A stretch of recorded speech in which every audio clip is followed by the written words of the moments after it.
शेख आप लोगों के साथ। सबसे पहले आज वोट ऑफ नो कॉन्फिडेंस या तहरीक अदम एतमाद जो चल रही है उस पर बात करते हैं। उसके अलावा हम बात करते हैं किन किन चीज़ों ने पाकिस्तान स्टॉक एक्सचेंज पर नेगेटिव असर डाला है, वो भी हम डिस्कस करते हैं। प्लस अब ये भी देखते हैं कि गवर्नमेंट के प्लस और नेगेटिव फैक्टर्स कौन से हैं जिनको हमें एक अनबाइस्ड होकर या थोड़ा सा मतलब ना एनालिटिकली स्ट्रॉन्ग होते हुए देखना चाहिए। और इन सारी चीज़ों को डिस्कस करने से पहले मैं सिर्फ एक पॉइंट आप लोगों के साथ डिस्कस करना चाहूँगा कि जब भी आप किसी से पॉलिटिकल डिस्कशंस करते हैं, चाहे आप किसी भी पार्टी से कनेक्ट हैं, आप किसी भी पार्टी के साथ आपका लिंक है, तो काइंडली एक चीज़ का ख्याल रखा करें कि सियासतदान या लीडर्स आपको कभी भी उतनी वैल्यू वेटेज नहीं देते जितनी कि हम आपस में दोस्त रिश्तेदार या कोई आपस में कोलीग्स वगैरह की होती है, एक दूसरे से काम भी पड़ता है। तो आप उतनी ही वेटेज दीजिए जितनी वो आपको देते हैं। पर्सनल रिलेशंस ख़त्म ना कीजिए और कभी भी ऐसे वर्ड्स यूज़ ना करिए यूथिया पटवारी टाइप, इस टाइप के चीज़ें, तो इनको अवॉइड करना चाहिए। और वैसे कोई आपको किसी चीज़ पे तनकीद करनी है तो आपको पता है हर गवर्नमेंट के प्लस भी होते हैं, नेगेटिव भी होते हैं। हर पार्टी के कुछ पॉजिटिव फैक्टर्स भी होते हैं, नेगेटिव भी होते हैं। तो वो दोनों साइडों पे आप किसी भी पार्टी पे आपके लिए तनकीद का मार्जिन बहुत निकलेगा, एप्रिसिएशन का मार्जिन भी बहुत निकलेगा। सो अभी जो हम डिस्कशन करेंगे, सबसे पहले क्या तहरीक अदम एतमाद कामयाब होगी, तो मुझे ज़ाती तौर पर लगता है कि नहीं होगी। उसकी वजह यह है कि मुझे लगता है कि इस मैटर को प्रोलॉन्ग किया जाएगा।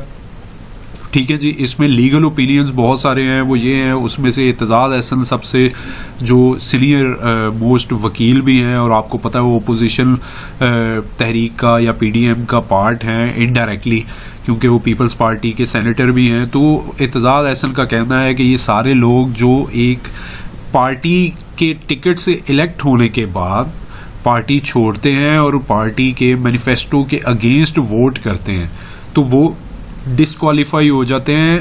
ताहयात नाअहली के लिए उनकी रास्ते क्लियर हो जाएंगे।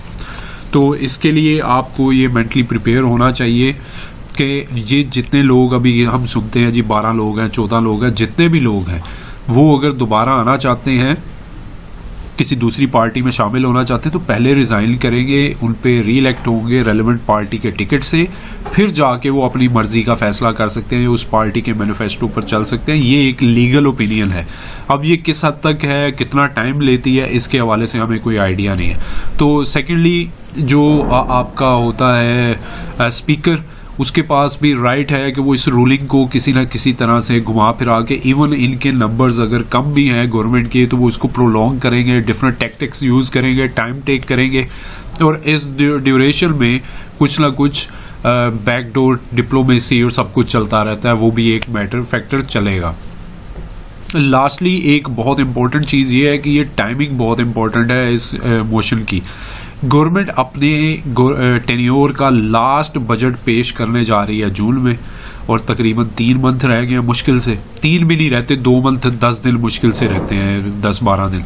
तो इसमें गवर्नमेंट ने जो प्लान किया है, जो इनसाइड न्यूज़ है, वो ये है कि इस बार हिस्ट्री के बहुत सारे बड़े बड़े रिलीफ पैकेज मिलेंगे, जिसमें कंस्ट्रक्शन पैकेज को भी दोबारा से कुछ मार्जिन दिया जाएगा, एक्सपोर्टर्स के लिए रिफंड्स और रिबेट की एडजस्टमेंट्स के मार्जिन मिलेंगे, प्लस इस बार इलेक्ट्रिसिटी और वो फ्यूल में भी सब्सिडी दी जाएगी। उसके पीछे बहुत सारे फैक्टर्स हैं। एक तो ये है कि आपने देखा होगा हिस्ट्री का सबसे ज़्यादा टैक्स कलेक्शन हुई है, FBR ने की है। तो ये सारे फैक्टर्स हैं। मीनवाइल बहुत सारे नेगेटिव फैक्टर्स भी गवर्नमेंट के रहे हैं। एक तो जो इनकी मैनेजमेंट है, गवर्नेंस है, उसमें बहुत सारे मसले मसाइल रहे हैं। इनकी ग्रिप जो लोकल इंस्टीट्यूशंस हैं, हमारे गवर्निंग बॉडीज़ हैं, उन पे बिल्कुल नहीं रही। जो ब्यूरोक्रेसी है, उन्होंने अपनी मर्जी से बहुत अयाशियाँ की हैं। अशराफिया जो है या एलीट क्लास, उसका और लोअर क्लास का गैप बहुत बड़ा है। ये बहुत सारे नेगेटिव फैक्टर्स हैं। लेकिन महंगाई का फैक्टर बहुत ज़्यादा इनके खाते में पड़ता है। 20-30% इनकी बैड गवर्नेंस की वजह से है। एक्चुअली क्या है जी, इंटरनेशनल लेवल पर भी प्राइसेस का ये मैंने चार्ट्स आपके सामने शेयर किए हैं ताकि आपको आइडिया रहे कि क्या गवर्नमेंट को इस किस्म का ब्लेम बनता है और किस लेवल तक बनता है। तो जनाब 2018 में आपका जो क्रूड ऑयल था वो तकरीबन था ये 55 से $57 के करीब था। ठीक है जी। अब आप ये देखें कि मुसलसल बढ़ रहा है और 130-140 डॉलर के करीब टच करके अब दोबारा 107 के करीब है। मतलब कि अगर आप देखें तो 2018 के जो गवर्नमेंट पिछली छोड़ के गई थी उससे अब तक 3 गुना तकरीबन बढ़कर अब डबल प्राइस के करीब ट्रेड हो रहा है। तो फ्यूल प्राइसेस का बढ़ना, उस रेट से डबल होना, ये एक नेचुरल चीज़ है। ये ग्राफ मैंने ये आपके सामने, ये ऑयल प्राइसेस इंटरनेशनल चार्ट है, ये मैंने अपने से नहीं लिया। अब घी एंड ऑयल की प्राइसेस का कहते हैं जी कि घी कितना महंगा हो गया, कितना, तो आपके लिए ये एक इंफॉर्मेशन होनी चाहिए। पाम ऑयल और सोयाबीन उससे बनता है, ये रॉ मटेरियल के तौर पर यूज़ होते हैं। ठीक है, पाकिस्तान ये सारा का सारा इंपोर्ट करता है। सिंध के कुछ मकाम है जहाँ पर हम अपनी ये प्रोडक्शन कर सकते हैं, नेचुरली होता है, इसमें कुछ मकाम हैं। लेकिन सिंध गवर्नमेंट ने या कोई भी वफाकी गवर्नमेंट रही, उन्होंने कभी भी इसमें इंटरेस्ट शो नहीं किया। मेन इसमें इंटरेस्ट सिंध गवर्नमेंट का होना चाहिए, लेकिन वो इस पे काम नहीं करते। तो अभी ये आपके सामने ये भी इंटरनेशनल चार्ट है जी, ये इंटरनेशनल प्राइस का चार्ट है। 2018 में इसकी प्राइस थी तकरीबन, एक एवरेज प्राइस ले लेते हैं 2000 से $2200 के करीब। ठीक है जी। तो अभी ये इस वक्त ट्रेड हो रहा है, करंट इसका रेट है 5600 और ये तकरीबन 6600-6700 का रेट टच करके अभी रिसेंटली डाउन हुआ है। ठीक है जी। तो इस हिसाब से अगर देखें तो ये 3 गुना तकरीबन 3 गुना हाई प्राइस टच करके अब 2 गुना से भी ज्यादा पे अभी भी स्टिल ट्रेड हो रहा है। मतलब कि 200% प्लस इंक्रीज हुआ है पाम ऑयल में, और सोयाबीन में भी अगर आप ये देखें, ये भी इंपोर्ट होता है। $810 का रेट था 2018 जो जून, तकरीबन 800, बल्कि चलें आप ये हाई साइड का भी देख लें, जब ये गवर्नमेंट गई थी तकरीबन अप्रैल 2018 $934 था और अभी ये $1668 के करीब ट्रेड हो रहा है, तकरीबन डबल। इट मीन्स के घी एंड ऑयल की प्राइसेस का डबल होना ये गवर्नमेंट के कंट्रोल से बाहर है। हाँ, जो 2 गुना से ज़्यादा बढ़ा है उसमें नालायकी और नाअहली शामिल हो सकती है गवर्नेंस की, क्योंकि उसमें ये आर्टिफिशियल इन्फ्लेशन भी शामिल होती है।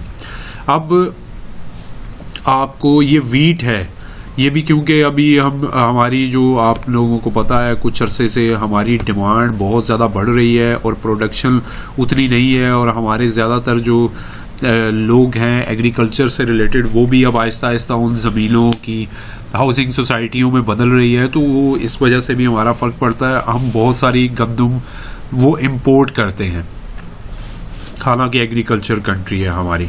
तो अभी आप देखिए 2018 में जून में इसका रेट था तकरीबन इंटरनेशनल मार्केट में 488 से $500 के करीब।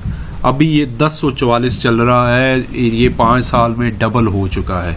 और अभी भी इसका ट्रेंड देखें कि किस तेज़ी के साथ अपसाइड पे जा रहा है। तो अगर ये 5 साल में आटे का रेट डबल हुआ है तो उसमें गवर्नमेंट का बहुत ज़्यादा रोल नहीं है। अगर 2 गुना से थोड़ा सा ज़्यादा हुआ है फिर भी मार्जिन दिया जा सकता है, लेकिन अगर 3 गुना हुआ तो फिर उसमें प्रॉब्लम है, बैड गवर्नेंस का मार्जिन बनता है। और ये अनबायस्ड आपके साथ ये चार्ट्स की बेसिस पे डिस्कशन कर रहा हूँ, ये मैं किसी और बेसिस पे नहीं कर रहा। अब इन्फ्लेशन देखते हैं। बांग्लादेश की इन्फ्लेशन तकरीबन 6% के करीब है, लेकिन बांग्लादेश ने काफ़ी अपने कंट्रोल किया हुआ है। उनकी जो अभी इंक्रीज़ भी हुई है, को बहुत ज़्यादा नहीं हुई लेकिन फिर भी इंक्रीज़ हुई है। इंडिया के साथ हमारा कुछ हद तक कंपैरिजन बनता है, क्योंकि हमारे आपस के जो नेचर रहन सहन और वो सोसाइटी एटीट्यूड्स बहुत सारे मिलते जुलते हैं। प्लस ये हमारे खित्ते का मुल्क है, हमारा हमसाया मुल्क है, वहाँ से हमें कुछ चीज़ों का आइडिया होता है। अभी आप देखिए कि 2018 में इन्फ्लेशन का रेट था तकरीबन 4%, 3.95%, और अभी जो इसका रेट है 6.62% है, तकरीबन डबल के करीब पहुंच चुका है जी। ये इंक्रीज जो है इन्फ्लेशन की, ये इंडिया का मैं आपको बता रहा हूँ। कनाडा का जो इन्फ्लेशन है 1 साल में ईयर ऑन ईयर बेसिस पे एक महीने सिर्फ जनवरी में 1% इंक्रीज हुआ है, जो कि इनकी 1991 से लेके अब तक की हिस्ट्री का सबसे ज्यादा इंक्रीज है एक साल के अंदर। और ये 5.1% के करीब ये चेंज हो चुका है, 5.1% 12 महीनों में। और ये कनाडा की भी ये ब्रेकिंग न्यूज़ चल रही है कि ये इतनी तेज़ी से जो बढ़ना है ये कंट्रोल से बाहर है, उसकी वजह बहुत सारी हैं, वो आपके सामने है। बांग्लादेश का भी इन्फ्लेशन रेट अगर आप देखें तो 2019 में 5% के करीब था, जो कि अब तकरीबन 6% टच करके 6.20% टच करके 5.96 के करीब ट्रेड हो रहा है। तो ये भी आपके सामने है। इसके अलावा जी जो LNG या गैस वगैरह की प्राइसेस हैं वो भी। अब बात करते हैं कोल की। अब बात होती है जी कि फिर बिजली क्यों इतनी महंगी हुई 5 साल में। तो उसमें बहुत सारे फैक्टर्स हैं। एक फैक्टर ये कोल है। पाकिस्तान सबसे ज़्यादा जो बिजली बनाता है वो कोल से या फर्नेस ऑयल से बनाता है। क्रूड ऑयल, फर्नेस ऑयल वो आपको मैंने डिस्कस कर लिया है कि ये डबल से भी ज़्यादा हो चुका है रेट उसका। जो कोल है ये आपके सामने चार्ट है, 2010 में बहुत हाई साइड पे रेट चल रहा था, तो भी ये आप देखिए अगर तो ये $75 से ज़्यादा का नहीं था, $80 के करीब चले गया था। $80 क्लोज हुआ है जी दिसंबर 2010 में। उसके बाद 2018 में जब गवर्नमेंट गई है, पिछली गवर्नमेंट हमारी, $65 के करीब था और ये हमेशा इसी के करीब ट्रेड होता है। और ये अभी आप देखिए कि इसका ट्रेंड चेक करें, अभी 488% के करीब ये इंक्रीज हो चुका है, $300 प्लस पे ट्रेड हो रहा है, ऑल टाइम हाई। 5 गुना ज़्यादा आपका ये 10 साल में इंक्रीज हुआ है। तो इससे आप, एक तो ये फैक्टर है कि बिजली ऑटोमेटिकली महंगी होनी है। सेकेंडली आपको ये भी बताता चलूँ कि ये जो गवर्नमेंट ने, पिछली गवर्नमेंट्स 10 साल में उन्होंने IPPs को पेमेंट्स नहीं की थी, पेमेंट्स उनकी डेफर करते रहते थे, जिसका इम्पैक्ट क्या आया, उन्होंने बिजली को तो सब्सिडी दे दी, लेकिन अल्टीमेटली क्या हुआ कि जब वो सब्सिडी देते रहे और उसकी पेमेंट उन्होंने इन IPPs को की नहीं, तो IMF के ये, क्योंकि इंटरनेशनल कंपनीज बहुत सारी होती हैं और ये इंटरनेशनल मुआहदे होते हैं, उसमें IMF एक फ्रीक था, गारंटर था। उन्होंने इस गवर्नमेंट पे आके उन्होंने कहा कि आप सारी लिमिट्स जो है वो पिछले 10 साल में जितनी एक टारगेट या एक सिक्योरिटी के तौर पे रखी जा सकती थी वो सारी यूटिलाइज हो गई हैं। अब आपको जब भी कोई कर्जा चाहिए या मुल्क चलाने के लिए, डॉलर की कमी को पूरा करने के लिए, कुछ भी हमारे साथ आपको डील करनी है, तो सबसे पहले आपको ये IPPs की पेमेंट भी कवर करनी है। तो अब आपके सामने है कि IPPs को पेमेंट्स ये 10 साल से 12 साल के बाद पहली दफ़ा हुई और उसका इम्पैक्ट ये है कि PSO की पेमेंट्स रुकी, रिफाइनरीज की पेमेंट्स रुकी, बहुत सारे दूसरे इदारे बीच में डैमेज हुए और अब गवर्नमेंट को बहुत हैवी पेमेंट्स करनी पड़ी हैं। अकेला कैप्को का आप देख लें, 1.25 खरब से ज़्यादा का जो पेएबल था गवर्नमेंट की तरफ, और वो अब आधे से भी ज़्यादा रह गया। 40% पेमेंट एक दफ़ा क्लियर हुई है, 30% एक दफ़ा हुई है, शायद 30% रह गई है। तो ये सारे फैक्टर्स हैं, आपको ये भी इसमें मार्जिन देना पड़ेगा गवर्नमेंट को कि ये सारे फैक्टर्स हैं पुरानी गवर्नमेंट्स के, ये किस किस तरह से ये चलते रहे हैं। मीनवाइल जो कुछ और फैक्टर्स हैं वो अब आपके सामने, लार्ज स्केल मैन्युफैक्चरिंग जो इंडस्ट्रीज़ हैं उसकी ग्रोथ बहुत शानदार हो रही है। टेक्सटाइल की एक्सपोर्ट अगर आप देखें तो ये हिस्ट्री की हाईएस्ट साइड पे है जी। तो ये टेक्सटाइल एक्सपोर्ट जो है वो आपके सामने हिस्ट्री की सबसे ज़्यादा एक्सपोर्ट है जी। एक मंथ की 12.6 बिलियन डॉलर की एक्सपोर्ट हो चुकी है, और जो कि ईयर ऑन ईयर भी तकरीबन 26% टोटल इस साल की हो चुकी है, पिछले साल के 8 महीनों के मुकाबले में। और अगर एक मंथ ऑन मंथ देखें, पिछले साल की फरवरी से इस साल फेब में 36% से ज़्यादा का इजाफा हो चुका है, और ये एक बड़ी सॉलिड किस्म की चीज़ है। पहले जो IPPs का भी मैंने आपसे डिस्कस किया, मुआहदे जो थे उसमें एक ये भी थी कि वो कैपेसिटी चार्जेस भी लेते होते थे गवर्नमेंट से, और इस गवर्नमेंट ने जब IPPs के साथ रीनिगोशिएट करके सारे मुआहदे रिवाइज़ किए, एक तो डॉलर प्राइस फिक्स की, उसमें उसका इम्पैक्ट भी अभी आ रहा है। मतलब अभी उस तरह से बिजली की प्राइसेस नहीं बढ़ी जिस तरह से कोल और ये सारी चीज़ें बढ़ी हैं। सेकेंडली जो कैपेसिटी चार्जेस हैं वो ख़त्म किए। कैपेसिटी चार्जेस का मतलब ये था कि किसी आईपीपी ने अगर 100 मेगावाट की कैपेसिटी है उसकी, तो चाहे वो गवर्नमेंट को 70 मेगावाट दे, 50 दे, 20 दे, उसको पेमेंट गवर्नमेंट पूरे 100 मेगावाट की ही करेगी। लेकिन अब वो जितनी एक्चुअली वो पे करते हैं उनकी मीटरेज के हिसाब से उनको पे किया जाता है। तो ये सारे फैक्टर्स हैं जी, ये पॉजिटिव फैक्टर्स हैं, और कुछ इसमें नेगेटिव फैक्टर्स भी शेयर किए हैं, कुछ आपको इंटरनेशनल इन्फ्लेशंस का भी बताया है। अब बात करते हैं कि स्टॉक एक्सचेंज वो किस साइड पे जाएगी। तो अभी मैं आपको बताऊं कि मेरे ख्याल में, मेरा एक ज़ाती ख्याल ये है कि अभी जो प्राइसेस हैं शेयर्स की वो इतनी डाउन जा चुकी हैं कि उसमें अब इन्वेस्टमेंट के पॉइंट से कंसीडर करना बहुत मेरे ख्याल में एक सूटेबल पॉइंट है। 2 टर्म्स में आप 2 चंक्स में बाइंग कर सकते हैं। जिन्होंने हाई साइड की बाइंग की हुई है उनको मेरा मशवरा ये है कि वो सेल ना करें, और बिला वजह इस बेस पे तो बिल्कुल ना करें कि जी गवर्नमेंट कहीं जा रही है, अनसर्टेनिटी है। अभी जो मार्केट गिर भी रही है वो बहुत लो वॉल्यूम के साथ गिर रही है, तो इसका मतलब है कि ये ट्रेंड रिवर्सल एक्सपेक्टेड है। और जब ट्रेंड रिवर्स होगा उसमें आप देखेंगे एक बड़ी शानदार किस्म की अपसाइड रैली भी होगी। आपको 6-8 महीने में ये सारी की सारी रिकवरी हो जाएगी जो भी आपके लॉसेस हैं। तो मेरा एक ज़ाती आप लोगों से मशवरा ये है कि हाई साइड की बाइंग जिनकी है, बहुत हाई साइड की, वो बिल्कुल ना करें। जो फ्रेश बाइंग करना चाहते हैं उनके लिए कुछ शेयर्स मैं बता देता हूँ। एक तो GHNL है, डोल है, डेस्कोन ऑक्सीकेम, SPL है, सितारा पर ऑक्साइड लिमिटेड, BNL है, बनीज लिमिटेड। ठीक है जी, आप इन कंपनीज में भी जा सकते हैं। प्लस निशात मिल, वो एक अच्छा सॉलिड आइटम लग रहा है। वैसे तो बहुत सारे हैं लेकिन मेरे ख्याल में ये टॉप पिक्स होने चाहिए ये वाले शेयर्स आपके। इसके अलावा ऑयल मार्केटिंग कंपनी में HTL है, वो मुझे बहुत अट्रैक्टिव लग रहा है। शेल में भी अब गेम बनती नज़र आएगी, तो ये शेयर्स को आप होल्ड कर सकते हैं for the purpose of long term holding. Trading वालों के लिए मैं बता दूं कि अभी जिस तरह की मार्केट चल रही है वो अवॉइड करें। ट्रेडिंग में बहुत सारे लॉसेज होंगे, तो अभी आप इस तरह से सेफ साइड पे खेलिए, तो आपको बहुत अच्छे रेट्स पे बहुत सारी कंपनीज के शेयर्स मिल रहे हैं।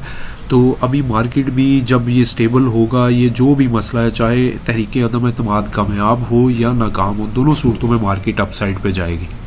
और दोनों सूरतों में एक आप अपसाइड रैली देखेंगे। और एक और फैक्टर है जिस वजह से मैं कहता हूँ कि स्टॉक मार्केट बहुत अपसाइड पे जाएगी, वो ये है कि ये साल इस गवर्नमेंट का आखिरी बजट है, और आखिरी बजट में हमेशा गवर्नमेंट की प्रायोरिटी होती है कि वो इलेक्शन का साल होता है, उसमें मैक्सिमम रिलीफ दिया जाए ताकि अगले इलेक्शन में वो उस बेसिस पे लोगों से दोबारा से वोट लेने की पोजीशन में हो। उसी को कैश करवाना होता है इन्होंने। तो इस बार डेवलपमेंट भी टिका के होगी, जिसका मतलब है कि कंस्ट्रक्शन सेक्टर के शेयर, सीमेंट, स्टील, वो बहुत अच्छी खासी उनकी सेल्स बढ़ेंगी, एक्सपोर्ट बेहतर होगी, रिफंड और रिबेट्स बहुत ज़्यादा मिलेंगे, जिसमें टेक्सटाइल सेक्टर बहुत बड़ा उसको फ़ायदा होने वाला है, रिफाइनरीज़ को फ़ायदा होने वाला है। तो ये सारी चीज़ें आप इस हिसाब से देखिए। IT एक्सपोर्ट तेज़ी से बढ़ रही है, तो IT सेक्टर की कंपनियां लॉन्ग टर्म के लिए भी रीज़नेबल लग रही हैं और अभी बहुत अच्छे प्राइसेस पे भी हैं। लेकिन अभी उनमें थोड़ा सा डाउन साइड का मार्जिन स्टिल है, 20-20 रुपये का मार्जिन है AVN और नेटसोल दोनों में। तो आप अभी उनमें थोड़ा सा या तो सेफ खेलिए या फिर स्प्लिट बाइंग कीजिए या स्टॉप लॉस के साथ चलिए। तो इस तरह से आप अपना लॉन्ग टर्म का प्लान करिए। तो बाकी जो गवर्नमेंट का टेन्योर है वो मुझे ज़ाती तौर पे लगता है कि पूरा होता नज़र आ रहा है, और एस्टेब्लिशमेंट भी अभी सारी पार्टियों के साथ ख़राब करने की पोजीशन में नहीं है। बाकी पार्टीज़ जो हैं वो ओपनली एस्टेब्लिशमेंट पे, फ़ौज पे बहुत ज़्यादा तनकीद करती रही हैं। अभी अगर उन्होंने खान साहब को भी अपने अगेंस्ट किया तो ऑब्वियसली आपको पता है फिर कोई भी पार्टी का सपोर्टर आर्मी के या उनकी फेवर में नहीं रहेगा, क्योंकि पहले वाली तो ऑलरेडी अगेंस्ट चल रही है। तो ये फैक्टर भी आपको कंसीडर करना है। मुझे ज़ाती तौर पे लगता है कि कोई ख़ास मूव होने नहीं वाली, क्योंकि इलेक्शन का साल है, तो आखिरी साल में इस तरह की ड्रामेबाजियाँ चलती रहती। तो आप अपनी होल्डिंग के पॉइंट से देखिए, क्या लोएस्ट पॉइंट पे आपके स्क्रिप्ट्स नहीं खड़े हुए, क्या स्टॉक मार्केट के वैसे तो इंडेक्स 43,000 पे है, 43,000 पे, लेकिन अगर उसकी प्राइसेस देखें आप 60% से 80% के करीब शेयर्स वो हैं जो 28 से 30,000 32,000 पे जो इंडेक्स था उस वक्त जो रेट थे, ये इस वक्त बहुत सारे स्क्रिप्ट्स के वो वाले रेट है। तकरीबन 1.5 साल का लो चल रहा है कुछ शेयर्स में, तो और हैं भी अच्छे, ग्रोथ भी उनकी अच्छी है, तो उन शेयर्स में आप इन्वेस्टमेंट करिए और भूल जाइए। 4-6 महीने के लिए। अगर आप ट्रेडिंग करते हैं तो फिर मैं आपको कहूँगा कि अवॉइड करिए फ्रेश ट्रेडिंग के लिए, अभी मार्जिन उस तरह से नहीं लग रहा। उसमें आप शॉर्ट सेलिंग को भी इंजॉय कर सकते हैं कुछ शेयर्स में लिमिटेड अपने स्टॉप लॉसेस के साथ। तो इस हिसाब से आप अपनी फ्यूचर की स्ट्रेटजी बनाइए। और पॉजिटिव चीज़ ये है कि लास्ट जो सेशन फ्राइडे का गुजरा है उसमें आखिरी घंटे में जब प्राइस बहुत डाउन जा चुकी थी, इंडेक्स बहुत डाउन जा चुका था, तो उसमें अगर आप ये देखें पिछले कई दिनों से जो एक एवरेज वॉल्यूम था, ये लास्ट इतना एवरेज वॉल्यूम इसके करीब करीब लगा था 7 मार्च को, उसके बाद ये लगा है 18 मार्च को। तो तकरीबन 2 वीक्स का जो एक एवरेज वॉल्यूम है उसके बाद ये हाई बना है, अच्छा वॉल्यूम आया था लास्ट क्लोजिंग के पास। तो ये भी एक पॉजिटिव साइड पे है, क्योंकि इसके बाद प्राइस थोड़ी सी रिकवर भी हुई, 42,974 से रिजेक्शन हुई और ये 43,068 के करीब या 43,100 के करीब जाके 110-20 पॉइंट 30 पॉइंट रिकवरी हुई वॉल्यूम के साथ। तो ये भी एक पॉजिटिव फैक्टर है, इसको भी आप कंसीडर कीजिए। तो दुआओं में याद रखिए, चैनल सब्सक्राइब कर लीजिए ताकि फ्यूचर में भी आपको ये सारी चीज़ें इंफॉर्मेशन मिलती रहे। अल्लाह हाफ़िज़।